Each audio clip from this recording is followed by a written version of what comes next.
వైశాఖ పౌర్ణమి రోజున రావి చెట్టును ఎందుకు పూజించాలంటే, వైశాఖ పౌర్ణమికి హిందూ మతంలో ప్రత్యేకత ఉంది. ఈ పౌర్ణమిని బుద్ధ పౌర్ణమి అని కూడా పిలుస్తారు. వైశాఖ పౌర్ణమి రోజున రావి చెట్టును పూజిస్తే కోరిన కోరికలు నెరవేరుతాయని భక్తుల విశ్వాసం. పురాణాల ప్రకారం వైశాఖ పౌర్ణమి రోజున రావి చెట్టును పూజించడం చాలా మంచిది. ఈరోజు రావి చెట్టును పూజించిన భక్తులకు విష్ణుమూర్తి అనుగ్రహం లభిస్తుందని నమ్మకం.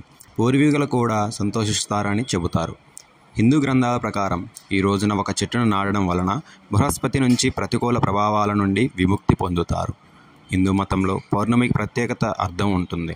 మత గ్రంథాలలో సంవత్సరంలోని 12 పౌర్ణమి తిథులకు ప్రత్యేకత ఉంది. కానీ వైశాఖ మాసంలో విష్ణువుతో పాటు రావి చెట్టును కూడా పూజించడం ఆనవాయితీగా వస్తుంది.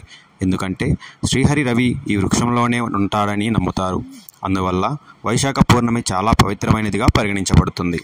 ఈ వీడియో కానీ మీకు నచ్చినట్లయితే లైక్, కామెంట్, షేర్ చేయండి. మరిన్ని అప్డేట్స్ కోసం సబ్స్క్రైబ్ చేయండి.